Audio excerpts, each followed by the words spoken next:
Anything you want to update on? Pretty bog standard week. Anything? I can't quite put my finger on it. There's something different about you. I don't know what you mean. I know what you mean.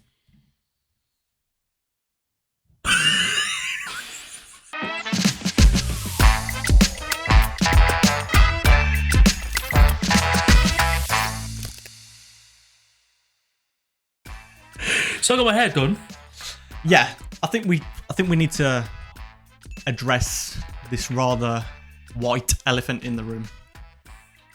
And before anyone else gets there, I thought it was only right that as your best friend, your co-host, your confidant, your ride or die, that I get the first licks in. Right. I think it looks really good. Okay, we'll get onto that. Go on, just slagging me off in front of the fans. But I'll get your permission. We're in that era. Go on then. Can I get the licks in first? I've got some things prepared. Oh, he's got things prepared. He says. If that's okay. He's got things prepared. Is that okay? Yep. Okay. I give you permission to diss me. Okay. He's got his cheaters on. I've just prepared some things. Okay. I've gone dizzy. I'm dead scared. I've been waiting for this moment for a long time. He's got a book out. Okay.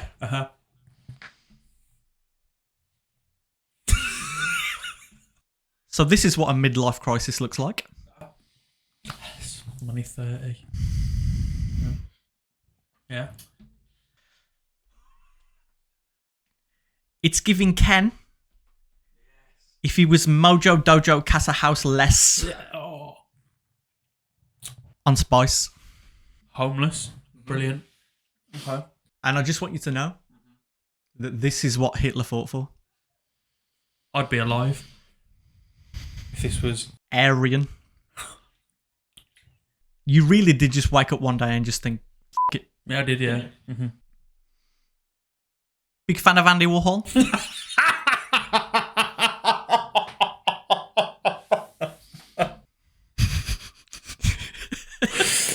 Okay. I mean, and I hate to say it, and I know that this is like stating the obvious, but we really, really do need this podcast to take off now because good luck ever finding a job again. I've got a job. For now. Wait till the beanie comes off. The residents of Flavortown called. Oh. They said no thanks. Okay. And there's just one thing at the bottom. Sorry, I need to read this one out. Okay. It says, "My tea's gone cold. I'm wondering why I got out of bed at all.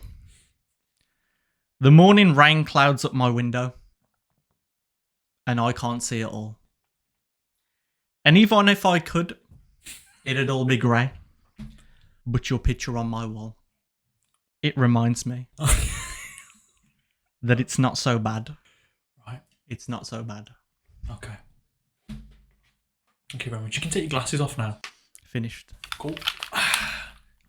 Right, so if anyone else wants to get their verbal abuse in, comments. Please leave comments. I'm a big, strong boy. Email us. Drop us a DM. And I'll be more than happy to pass them on to him. Of course he will. Or just forget the email. Get it on the socials. Let everybody see it if you want, even if it's really hurtful. You know? Throw stones at glass houses, whatever the expression is. It's jarring. I'm not going to lie to you, man. I left your presence not a week ago. Yeah. And I come 7 days later, and your whole personality is just changed. Can I defend myself? Wait there. And for all those audio listeners who are so far into this episode wondering what the is going on, I just want to describe this to you. Go on. My friend opposite me has dyed his hair blonde. Platinum. Barbie blonde. I'm just kidding. If you just raise your left arm, He's inked up. There we go. Big Lord of the Rings fan, mate. Massive Lord of the Rings fan. You know what? I don't care. I don't give a shit. I'll sit here. All right, I don't care. I'm just getting through this. I'm just getting it all out my system. What? And the cherry on the top of the cake. What? If you just slightly turn your head. He's got his lip pierced. A week. So, context, right? I said when I hit 30, that's when I'll be more expressive with tattoos and shit like that, you know what I mean? And to be honest with you, I've always cared a little bit too much of what other people think. So I thought to myself, this is my year. Maybe it's not my weekend. This could be my year. Was your birthday a catalyst for this? I think change? so. I was like, yeah. 32. Yeah. I was like, I'm going to start, because I want sleeves. I'm like, just start my sleeve off big. Big Lord of the Rings fan. I thought, that's happening. And to be honest, Richard Morris, good tattooist. Shout outs. Phenomenal colour. Yeah. We'll post a picture. It does look great. It does. It's phenomenal. If you're a Lord of the Rings fan, and I don't care if I'm a nerd, tell me I'm a nerd. Write it in. Leave that in the comments. I don't care. I don't give a shit. I love Lord of the Rings. So what? So what? So what? I want to dye my hair blonde. So what? What are you going to do? Nothing. Nothing. Because this is pre-recorded and you can't do nothing. So I'm... No, mate, all jokes aside, like I do like, specifically the hair. I think it makes you look younger. Thanks, mate. It makes you look younger. When we first met, you had bleach blonde hair. So honestly, it makes you look about 8 years younger. I'm not going to lie. I'm happy. You know what? And I feel like it's about time I got more expressive because for the longest time, you care about what the people think, what your social circles think. When now I'm just like, f*** off.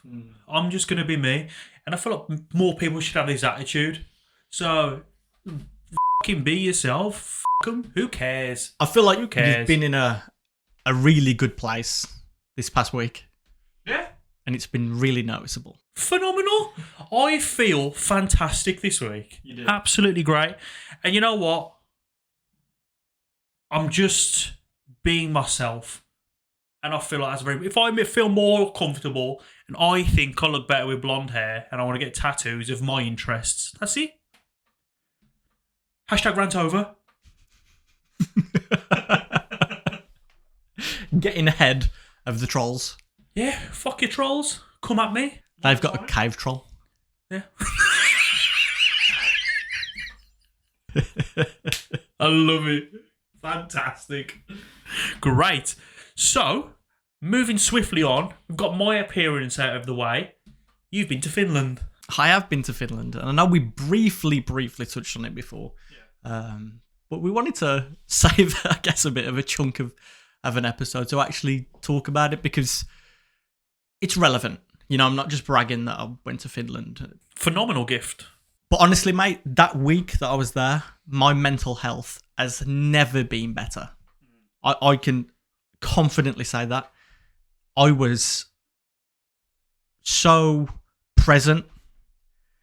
There wasn't a negative thing that went through my mind that whole time, other than being sad that I'm coming home. That's the anxiety of I get back on that plane. But it honestly, mate, it was just incredible. You know, not only kind of ticking off a bucket list item of mine, which was seeing the Northern Lights. I didn't see them twice. I saw them 3 times. I couldn't believe it. When you sent me that picture, it was like you'd found it on Pinterest. Unbelievable. Bizarre. Like, once in a lifetime. 3 times in a lifetime. It was wild. 3 of the honestly, and like that specific night that, you know, we captured that photo, we were actually on a hunt for them. Yeah. And it when we went out, it was snowing. Thick clouds, you know, white sky. And even the guide was like, yeah, I mean, it's not a guarantee that anyone's ever going to see them. So, you know, just enjoy the experience. He's covering his back. Yeah, no, 100%. But it's not a guarantee, is it? And, you know, we were on snowmobiles and we just broke out onto this unbelievably clear, well, it was a lake, but it was just clear snow, ice, and we were just bombing over this lake and Bombing over, what were you riding? snowmobiles.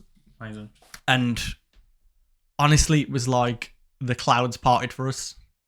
We were riding, and then all of a sudden we just see them above us, and it was unbelievable. What was the space like? Just being out in the open, like in that white Silent Hill-esque. That's a big part of why I felt so healthy, I think. Being just back to nature, back to how it's supposed to be, untouched, vast. It's just nothing like you've ever seen, you know, being in these spaces. There's no light pollution, so you can see everything in the night sky. There's no light pollution, so the moonlight is just unbelievably bright. Even though we're in the middle of nowhere, there's no light for miles, like artificial light. You can see clear as day because the moonlight is that bright. And it's just unbelievable. You know, they only have around 3 to 4 hours of sunlight, and they're out the way in the morning. And I don't know why it suits me being in the dark, but it just does. And it just felt so good to be in that environment. You know, being with the animals, you know, reindeers, huskies, dogs as well. It was just unbelievable. I've never felt better. And even, you know, when we were there, you know, meal times, etc. I was just talking to Amelia and I was saying, I would love to bring MK here. I'd love it. It sounds like my environment, to be honest. Exactly. It really would be. And just that, being able to just have that period of clarity where there's just no external you know, you'll just focus on being there, experiencing that, because everything is just being experienced for the first time. You know, I've never been before, never really been in that environment where there's snow drifts and, you know, you're around snow clearance that is taller than you. No, phenomenal. But it's something that we should definitely do together. We'll just go on like I don't know, a trip or make an excuse to go. Like, there's just so many different facets of that way of life as well. Even the food, like all of the food was so fresh, prepared. What sort of food was it? So all very kind of naturally gathered, naturally reared, grown. So reindeer, tried reindeer for the first time. Went to pet them. Put them in the pan later on. You take a crossbow out with you as well. But it was delicious, honestly. So reindeer, elk. Tried elk. Elk is meant to be amazing. I thought it was a little bit strange. It was somewhere between venison and lamb. Oh, very strange. Did I tell you once that when I went to Japan, I ate raw horse? Raw horse? Yeah. Raw horse. Yeah. It's probably the best steak I've ever eaten. And it was raw? Like a pan twice. Like hibachi or whatever it. Yeah. It was phenomenal. Like, I'd recommend it to anyone, not the vegans. Fraud. I still support you. You're doing great, but I'm gluttonous and greedy, so yeah, there's that. But yeah, elk meant to be amazing for you. A lot of the things that were in like the risottos and stuff was like naturally wild and locally grown.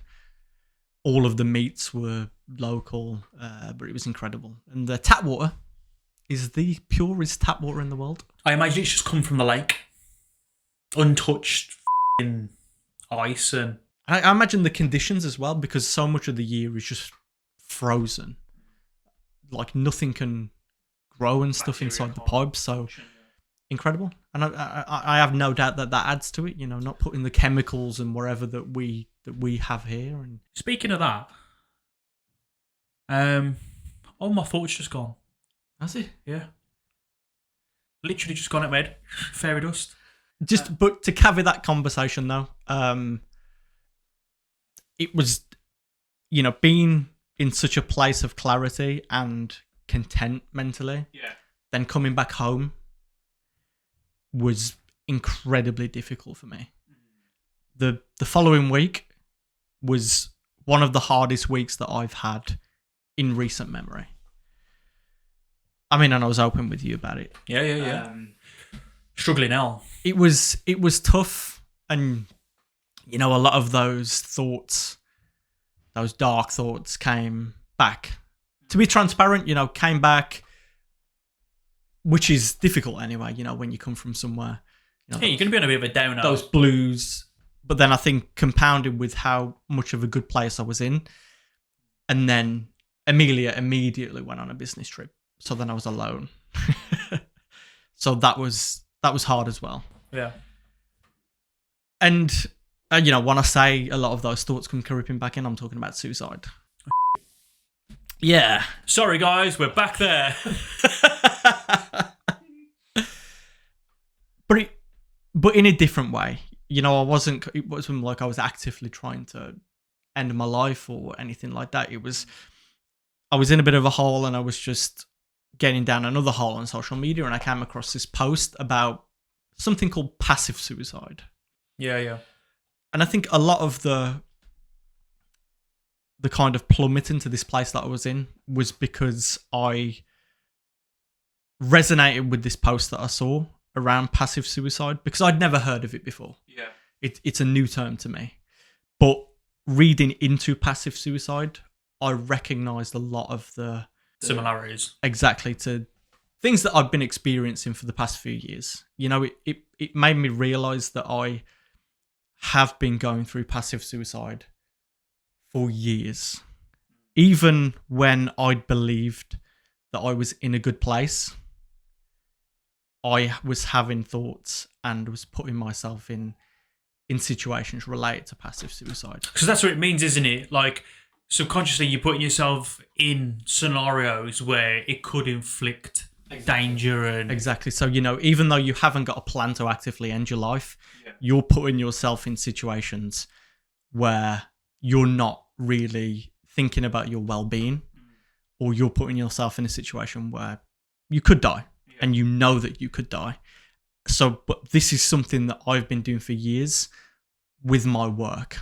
I was going to ask that. I was like, is there anything that comes to mind at the top of your brain where you can think, oh, shit, I'll put myself in that predicament? Every single one of my work trips where I've, gone abroad to film, to work on projects. So, off the top of my head, the first trip that I went on to Mozambique, there were floods.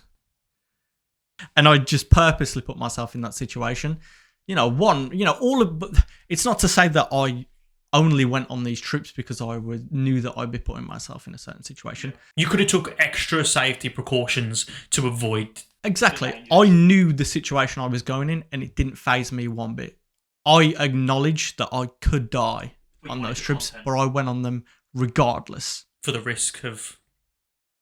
Just because. Yeah. Not thinking about my well-being. Well, think about this. You're going out there, not knowing really where you're going. You're taking people's words of where's safe, and you've got guides that are hopefully gonna... It's not even that I'm taking people's words, because I will have done all of my research, and I know exactly what is possible and exactly what risk I'm going into. So, for instance, my trip to Somaliland, I had to have security with me, armed security, because of the contexts of the country, the threats, but I didn't care. What sort of threats would be thrown out? So, historically, a lot of terrorist organisations are active in the area. Right. The hotel that I stayed in had a terrorist event years ago.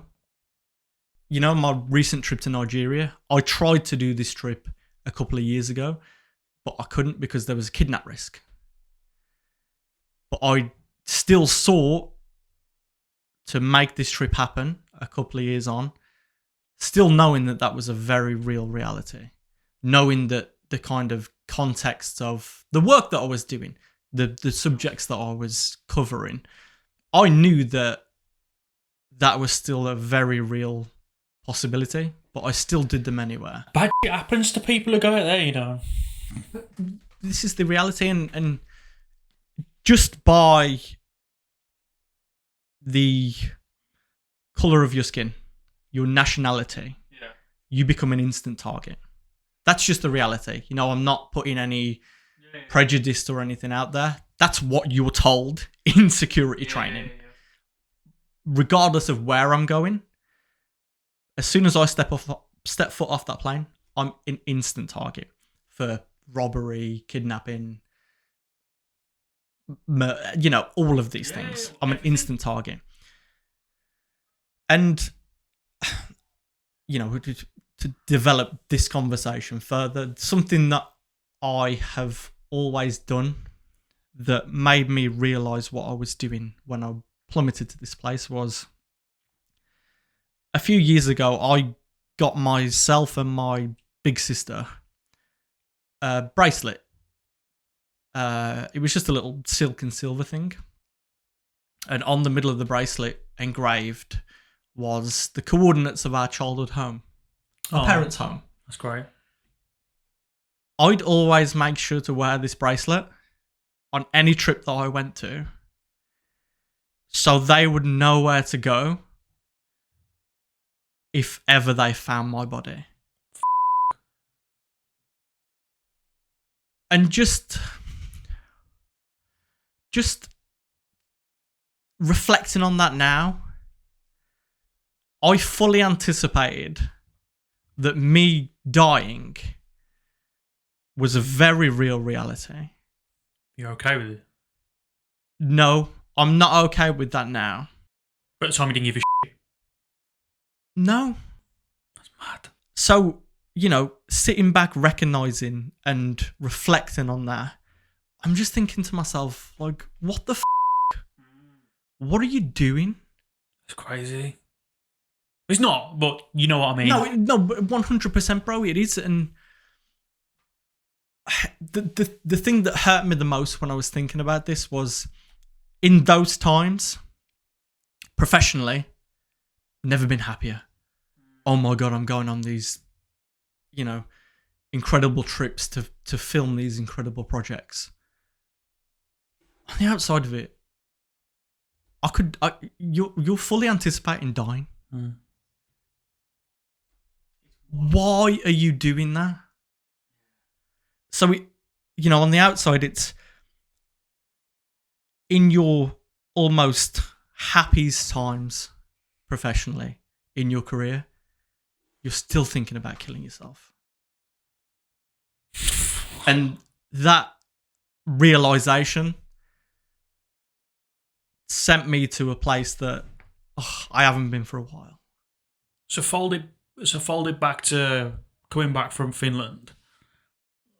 What's going through your head there? Like what are you thinking as you're in your apartment, just walking around? Is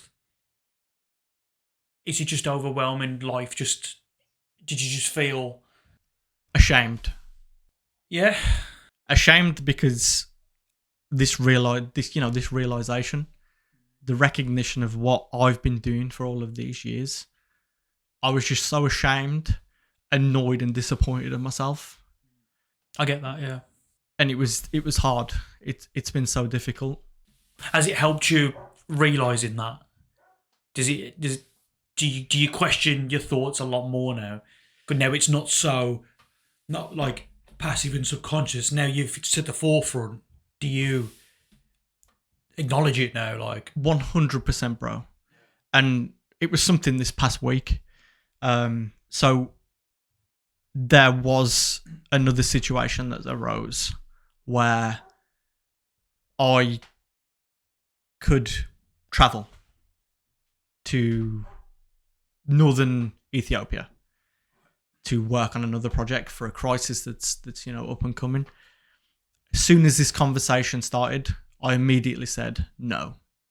The security risk that this trip would pose is a complete deal breaker. There is no chance in hell that I'm going to do this, solely because of what I'd recognised that week before that opportunity come up.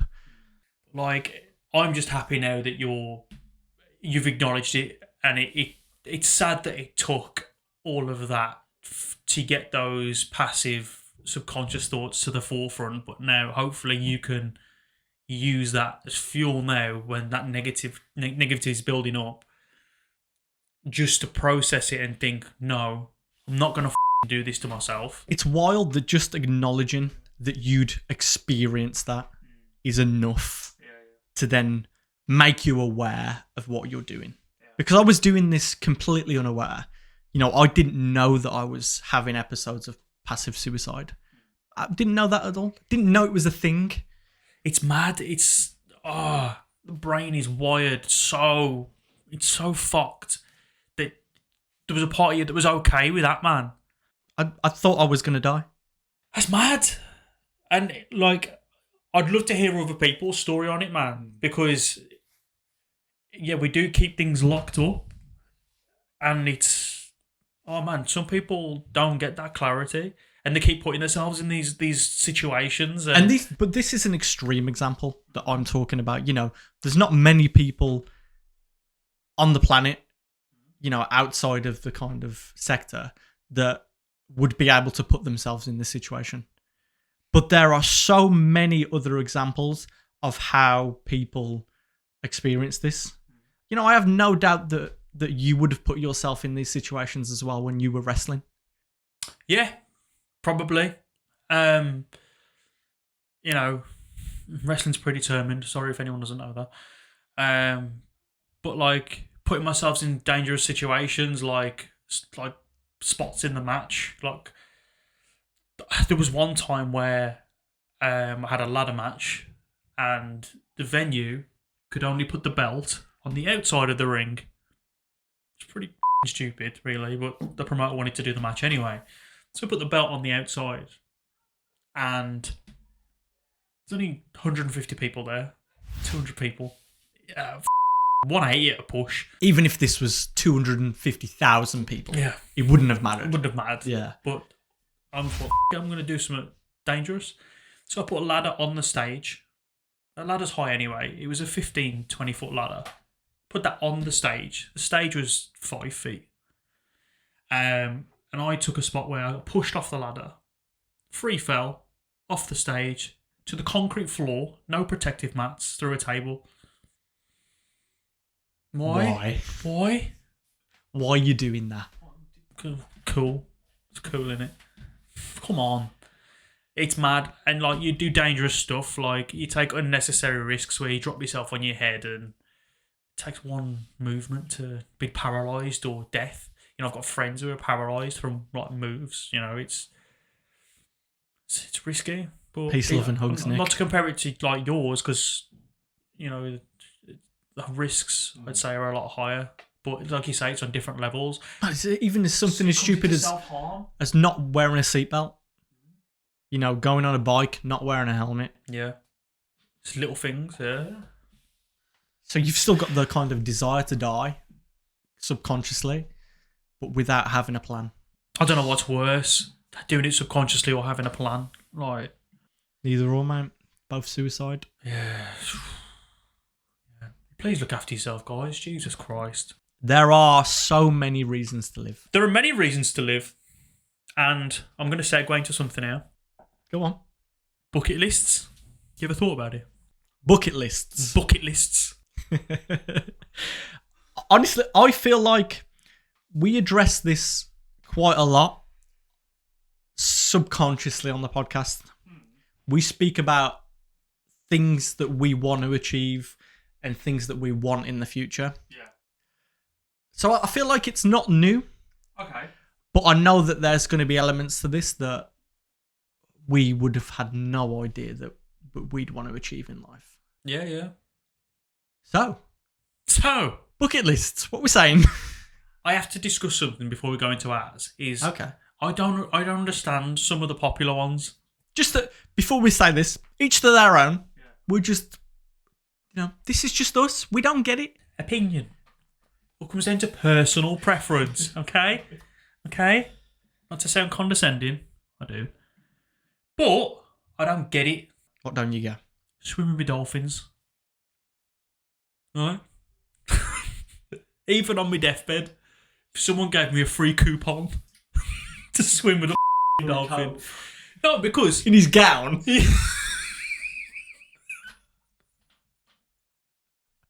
Bare ass. Hold it on. Do you know how promiscuous dolphins are? Not everyone wants to you. All right, mate. I know you've got your new look. You got your lip piercing and your tattoo. But not everyone wants to you. No, but dolphins are weird. They're clever. They're a bit rapey. There's It's a reason. Well, they love it. Rubbing themselves on you with the happy little faces. I see it. Clicking it. I see it. Great Wall of China. It's dead long. Long. Don't get it. Anything else you want to get off your chest? No. Okay. What's number one down on your bucket list? A couple of weeks ago, I would have said to see the Northern Lights. Ticked off. Unbelievably. And it's still in disbelief. But yeah, that's ticked off. At number one, presently, this is subject to change, whatever. At number one on my bucket list is...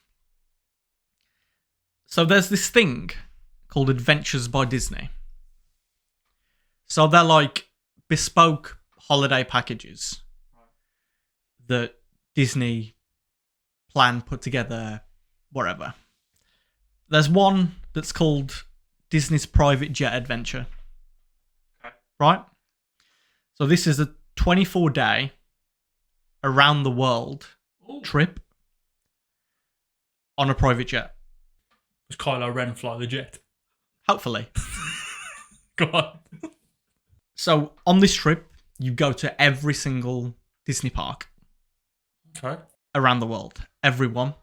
So, I mean, I need to do this a little bit of justice. Sorry. No, come on now. No, I need to embellish it further because there's more to it. Okay. It's not just going to Disney World, Disneylands across the world. So you go to all of them in, Tokyo, California, Orlando, all of them. But on the way and segmented through the trip, you're on a private jet. You can go, the world's your oyster. You go and see massively famous landmarks and stuff. So you go to India and you go to the Taj Mahal. You go to Egypt, you see the pyramids. That's cool. But you also get access to things that are invite only. You would never be able to go to those things. So you go to like the Lucasfilm studio tour, campus tour. Yeah. You go and stay at Skywalker Ranch. All of these things, like unbelievably kind of exclusive, etc. Then it's a side quest to Bohemian Grove to sacrifice children. It's part of the plan, part of the itinerary. Yeah, go on, that's class. But no, it's unbelievable, and you stay at like the best hotels in these areas, in these parks, meet executives and high up people to do with Disney and Lucasfilm and all of these places and things, and everything's included, all of your meals. Some of the meals are that you have with these executives and stuff. Incredible. Really? Yeah, unbelievable. But the sticking point is the old price. How much is it? How much would you... And don't be a... How much would you think that this is? Okay, 24 days. 24 days, private jet. So 9 different locations. So Anaheim, San Francisco, Tokyo, Shanghai, Hong Kong, Agra, Cairo, Paris, and Orlando. Okay. 69 meals you get. 69 meals. There's travel to all these locations. I'm going to say about 50 grand a person. Is that what you're sticking with? Yeah. Okay. From... Okay, there's brackets. $114,995. From... What's the end? What's the end price? I have no idea. You have to call them. Imagine if you have a bad trip. But I don't think you would, because I have no doubt that they would make sure that trip is the most magical trip of your lifetime.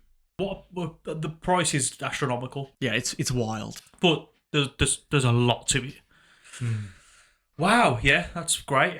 Like, I had basic things on my list, like watching True Romance with Tarantino. Like, I do want to do Disney World with the kids. It's very achievable stuff, but it's somewhat off the list. Well, I mean, play our cards right. Adventures by Disney. Get on that private jet. Oh, we'll vlog it. I'll be an influencer. I love it. Would you want to vlog something like that, though? Yeah. For the clout.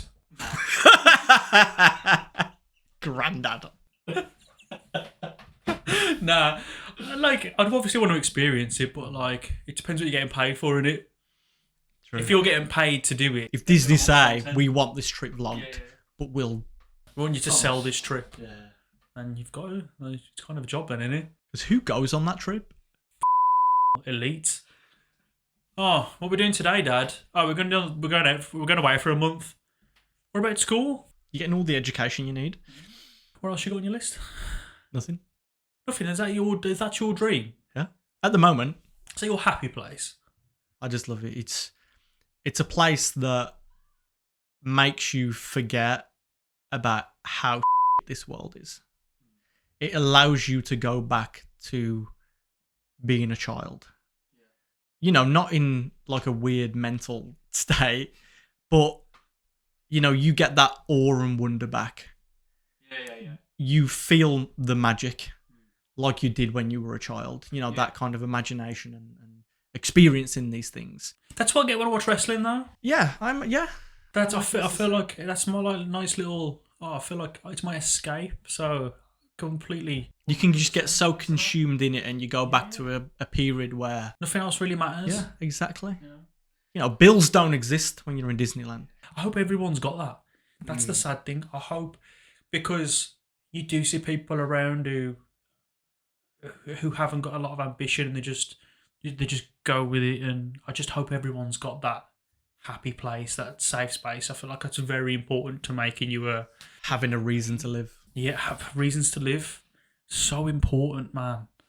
Yeah. And yeah, what if I'd like to hear people's bucket lists ideas.